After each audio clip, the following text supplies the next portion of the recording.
फातिमा की रानी माँ, प्रभु यीशु की माँ, आसरा तू ही है माँ।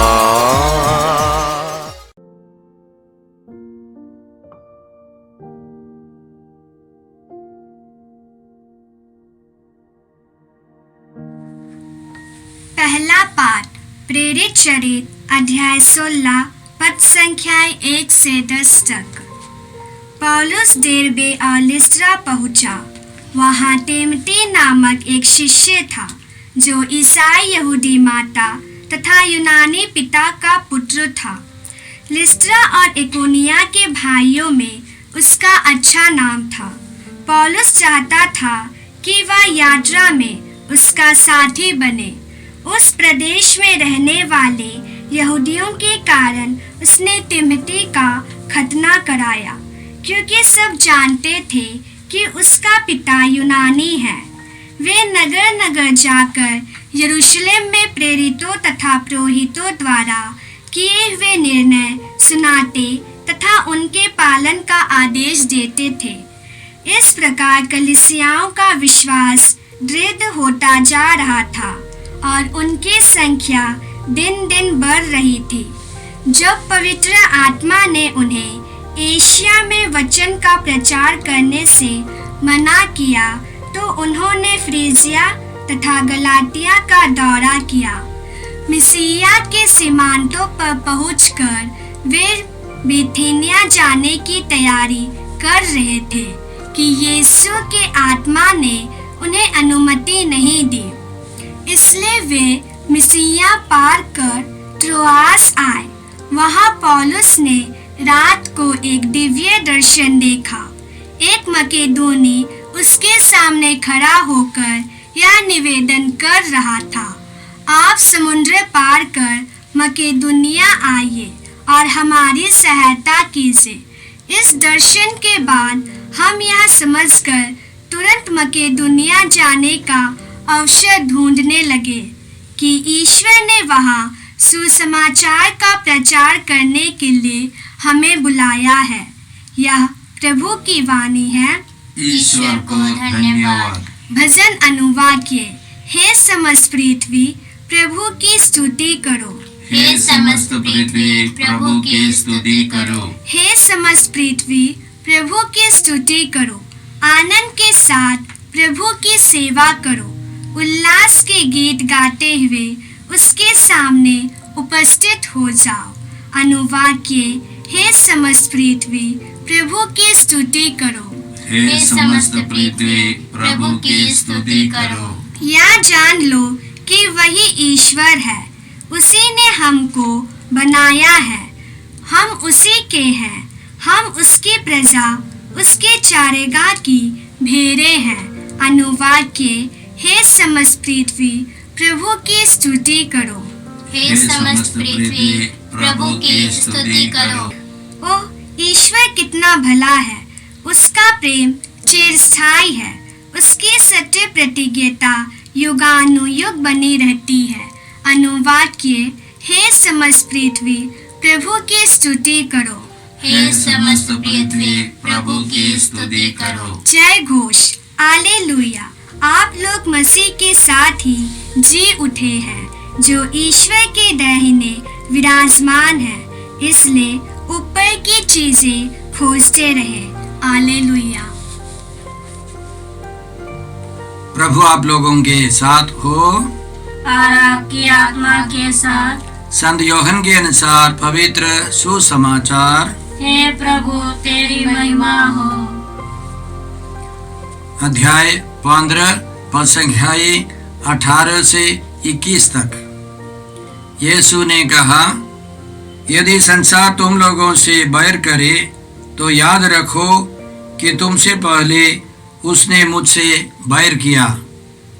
यदि तुम संसार के होते तो संसार तुम्हें अपना समझकर प्यार करता, परंतु तुम संसार के नहीं हो, क्योंकि मैंने तुम्हें संसार में से चुन लिया है। इसलिए संसार तुमसे बैर करता है। मैंने तुमसे जो बात कही उसे याद रखो। सेवक अपने स्वामी से बड़ा नहीं होता। यदि उन्होंने मुझे सताया तो वे तुम्हें भी सताएंगे। यदि उन्होंने मेरी शिक्षा का पालन किया तो वे तुम्हारी शिक्षा का भी पालन करेंगे। वे यह सब मेरे नाम के कारण तुम लोग के साथ करेंगे, क्योंकि जिसने मुझे भेजा उसे वे नहीं जानते।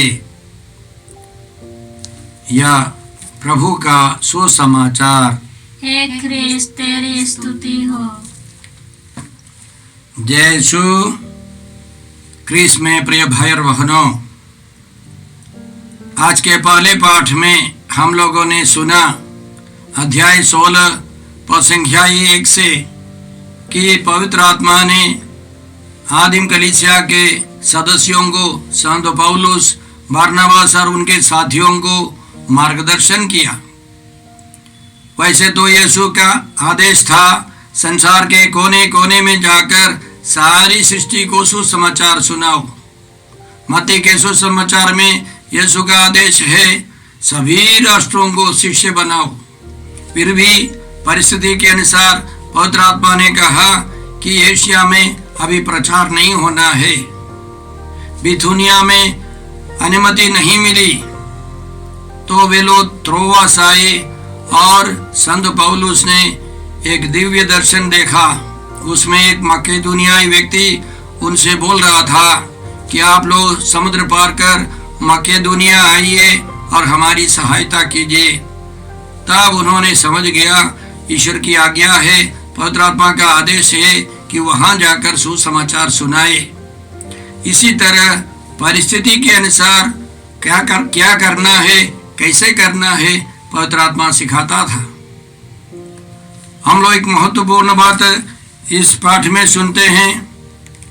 अध्याय 16 पद संख्या 3 में पौलुस चाहता था कि तिमोथी यात्रा में उसका साथी बने। उस प्रदेश में रहने वाले यहूदियों के कारण उसने तिमोथी का खतना कराया, क्योंकि सब जानते थे कि उसका पिता यूनानी है। याद रखें, इस पहले के अध्याय में, अध्याय 15 में संत पौलुस ने और बरनबास ने खतना का विरोध किया था। कई यहूदी विश्वासी यरूशलेम से अंताकिया आकर वे लोग बोलने लगे कि खतना होना है तभी मुक्ति पाएंगे। उनके बीच में वाद विवाद हो गया। फिर यरूशलेम में एक सभा हुई और चर्चा के दौरान उन्होंने स्वीकार किया खतना की जरूरत नहीं है, और एक पत्र निकाला कलीसिया की ओर से। वो पत्र भी जारी है। इस वचन के तुरंत बाद हम लोग पढ़ते हैं, वे नगर नगर जाकर यरूशलेम में प्रेरितों तथा अध्यक्षों द्वारा किए हुए निर्णय सुनाते तथा उनके पालन का आदेश देते थे। तो संत पौलुस ने तिमोथी का खतना कराया और उनके आदेश पर या उस कलीसिया में वह पत्र भी जारी है। सबके सब पढ़ रहे हैं, समझ रहे हैं, सुन रहे हैं कि खतने की जरूरत नहीं है। ये हमको बहुत आश्चर्य लगने की बात है, एक विडंबना जैसे है। लेकिन हम समझे, हो सकता है पवित्र आत्मा ने बताया हो कि उस इलाके के यहूदियों के कारण कलीसिया के विकास के लिए एक एडजस्टमेंट, एक समझौता जरूरी है। हम नियम कानून बनाते हैं, लेकिन कभी कभी परिस्थिति के अनुसार पवित्र आत्मा हमको कुछ समझौता करने के लिए बोल सकता है, क्योंकि प्रभु यीशु ने संत पेतरुस को यह अधिकार दिया है, तुम जो कुछ बांधोगे स्वर्ग में बांधा जाएगा, तुम जो कुछ खोलोगे वो स्वर्ग में खोला जाएगा। यह अधिकार कलीसिया का है। परिस्थिति के अनुसार एक बिशप स्वामी या हमारे संत पापा कुछ समझौता कर सकते हैं। जैसे इस महामारी के समय अभी हम लोग टीवी के द्वारा, इंटरनेट के द्वारा हम लोग मिस्सा बलिदान में भाग लेते हैं। पहले ऐसा नहीं था। परिस्थिति के अनुसार कलीसिया को अधिकार दिया गया है कि पाप करने के लिए नहीं, लेकिन कुछ समझौता। इसलिए हम याद रखें, यीशु का आदेश है संसार के कोने कोने में जाकर सारी सृष्टि को सुसमाचार सुनाने का। लेकिन अभी पवित्र आत्मा बोल रहा है एशिया में मत जाना, बिथुनिया में नहीं जाना। अभी तिमोथी को खतरा कराना अनिवार्य है। हमारे संत इग्नासियुस हमको सिखाते हैं, आप जब दूसरों के साथ व्यवहार करते हैं, आपको कुछ काम करना है तो पहले उनके द्वार से प्रवेश कर अपने द्वार से बाहर आइए। कहने का मतलब उस व्यक्ति की इच्छा के अनुसार उस व्यक्ति को का स्वभाव जानकर थोड़ा सा एडजस्टमेंट समझौता करना अनिवार्य है। धीरे धीरे उनसे दोस्ती बनाने के बाद हम अपनी भूमिका निभा सकते हैं। हम सीधे जाकर उस व्यक्ति से टकराए तो हमारा रिश्ता टूट सकता है, हमारी प्रेरिता ही समाप्त हो सकती है। यह बेवकूफ़ी है। इसलिए पवित्र आत्मा हमको मार्गदर्शन करता है। आज इस विषम परिस्थिति में भी हम प्रार्थना करें, हम पवित्र आत्मा को बुलाए हर परिस्थिति में और विषम परिस्थिति में प्रभु हमको, पवित्र आत्मा हमको मार्ग दिखाए। आज के सुसमाचार में यीशु का कहना है कि इस संसार में बहुत सारे लोग हम पर अत्याचार करेंगे, हमको अन्याय सहना पड़ेगा। इस पापमय संसार से हमको दुख कठिनाई उठाना पड़ेगा। उनका कहना है, यदि संसार तुम लोगों से बैर करे तो याद रखो उसने पहले ही मुझसे बैर किया था। यदि तुम संसार के होते तो संसार तुम लोगों को अपना समझकर प्यार करता, लेकिन तुम संसार के नहीं हो, मैंने तुमको संसार से अलग कर दिया है, बुला लिया है। इसलिए संसार तुम पर अत्याचार करेगा। और उन्होंने कहा, यदि उसने मुझे सताया तो वह तुमको भी सताएगा। इसके पहले यीशु ने प्रेम के बारे में सिखाया, प्रेम को समझा करके हमको प्रोत्साहन दिया। जिस प्रकार पिता ने मुझको प्यार किया, उसी प्रकार मैंने भी तुम लोगों को प्यार किया, और तुम मेरे प्रेम में दृढ़ बने रहो। यदि तुम मेरी आज्ञाओं का पालन करोगे तो मैं तुम्हें मित्र कहूँगा। हम यीशु के परिवार के रिश्तेदार बन जाते हैं, सदस्य बन जाते हैं। ये सब कहने के साथ साथ यीशु सतर्क करते हैं कि हमको ईश्वरीय प्रेम का अनुभव करने के साथ साथ उसको बांटने के समय बहुत अन्याय अत्याचार सहना पड़ेगा। संत यूहन्ना के सुसमाचार को पढ़िए, अध्याय 5 से हम लोग देखते हैं बहुत सारे लोग यीशु को सताते हैं। पढ़े लिखे लोग, पंडित लोग, धनी लोग यीशु का विरोध करते हैं।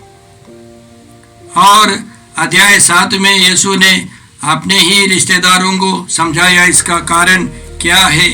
अध्याय 7 पद 7 में हम लोग इस प्रकार पढ़ते हैं,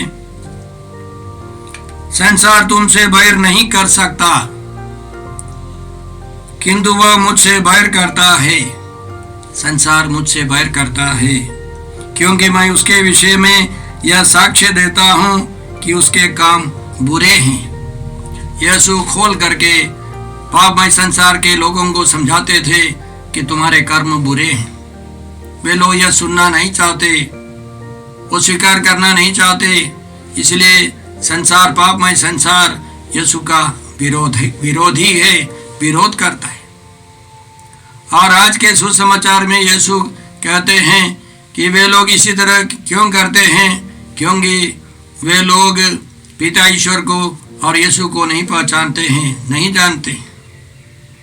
वे अलग पार्टी है। हम लोग बाइबल पढ़ते हैं तो संत पौलुस हमको समझाते हैं कि इस दुनिया में 2 तरह के लोग हैं। पहला लोग प्राकृत मनुष्य, दूसरा है आध्यात्मिक मनुष्य जो पवित्र आत्मा से संचालित जीवन बिताते हैं। प्राकृत मनुष्य ये सब नहीं समझते, इसलिए वे लोग विरोध करते हैं, विद्रोह करते हैं, अत्याचार अन्याय हमारे ऊपर करते हैं।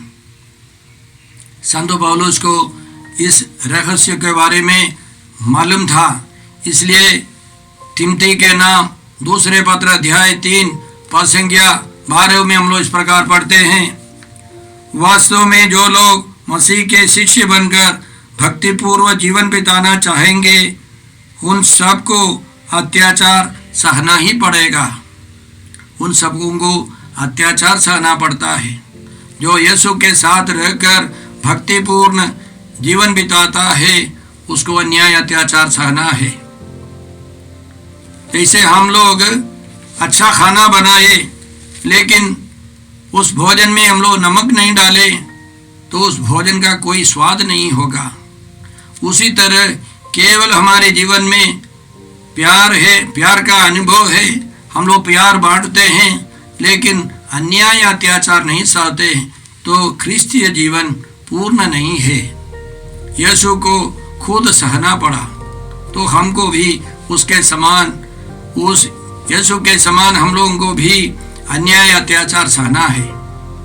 जब यीशु कलवारी पहाड़ की ओर जा रहे थे, उनकी स्थिति देखकर जो महिलाएं रो रही थी उनके सामने यीशु ने बताया, यदि हरी लकड़ी की हालत यही है तो सूखी की क्या होगी।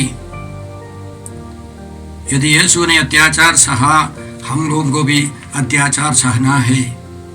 अत्याचार सहकर हम लोगों को महिमा में प्रवेश करना है, क्योंकि यीशु मरकर जी उठे हैं। हम उत्साही हैं, हम भरोसे के साथ जीवन बिताते हैं। हमारा दुख कष्ट समाप्त नहीं है, उससे अंत नहीं है। उसके बाद पुनरुत्थान का पर्व होगा। इस वर्तमान समय में भी बहुत सारे ईसाई लोग, भक्तजन अन्याय अत्याचार सह रहे हैं। हम विश्वास करते हैं उनका दुख, उनका कष्ट बेकार नहीं है। पिता ईश्वर वे सब कृपा में बदल देंगे। अन्याय अत्याचार सहने वाले लोगों के कारण और उनके साक्षी के कारण बहुत परिवर्तन आता है। याद रखें, यही साउल, यही पौलुस स्टेफनोस की मृत्यु के सपोर्ट में थे। स्टेफनोस अन्याय अत्याचार सहकर प्रार्थना करते हुए मरे और उस प्रार्थना के बाद पौलुस में परिवर्तन आया। साउल पौलुस में बदल गए। उसी तरह हम आशा करते हैं, भरोसा रखते हैं कि हमारे दुख और कष्टों के द्वारा दूसरों के अन्याय हम लोग जब सहते हैं, पिता ईश्वर उन सबों को कृपा में बदल देगा। आइए हम प्रार्थना करते हैं। हे पिता ईश्वर, हे प्रभु यीशु, हे पवित्र आत्मा ईश्वर, आज के वचनों के लिए, इन वचनों के द्वारा तूने जो संदेश दिए उन सबों के लिए हम धन्यवाद देते हैं और प्रार्थना करते हैं कि हम लोग दूसरों को प्यार करते हैं, दूसरों को सुसमाचार सुनाते हैं, साथ साथ हम लोग उनके द्वारा, पापमय संस्कार के द्वारा अन्याय अत्याचार सहने के लिए सक्षम हो जाए और उन सारे अनुभवों को हे अब्बा पिता कृपा में बदल दे। हम ये प्रार्थना करते हैं प्रभु क्रिस्त के द्वारा, आमीन। हमारे प्रभु यीशु क्रिस्त की कृपा, ईश्वर का प्रेम तथा पवित्र आत्मा का साहचर्य आप सबों को प्राप्त हो, आमीन। यीशु क्रिस्त में प्रिय भाई और बहनों, प्रभु यीशु ने हमें आदेश दिया है संसार के कोने कोने में जाकर सारी सृष्टि को सुसमाचार सुनाओ। सुसमाचार सुनने के लिए और सुनाने के लिए एक अच्छा मौका है। आप कृपया इस चैनल का सब्सक्राइब करें, लाइक करें, शेयर करें, बेल आइकन दबाएं ताकि यहाँ की नई वीडियोस की सूचना आपको मिलती रहेगी। साथ साथ आप दूसरों को भी प्रेरणा दें इसका सब्सक्राइब करने के लिए। याद रखें, कल के मिसा के दैनिक पाठ और उस पर टिप्पणियाँ आज ही दोपहर के बाद हम लोग अपलोड करते हैं। कृपया आज ही उसको सुनकर कल की तैयारी करें। प्रभु यीशु आपको और आपके परिवार को 100 गुनी आशीष देंगे। जय यीशु।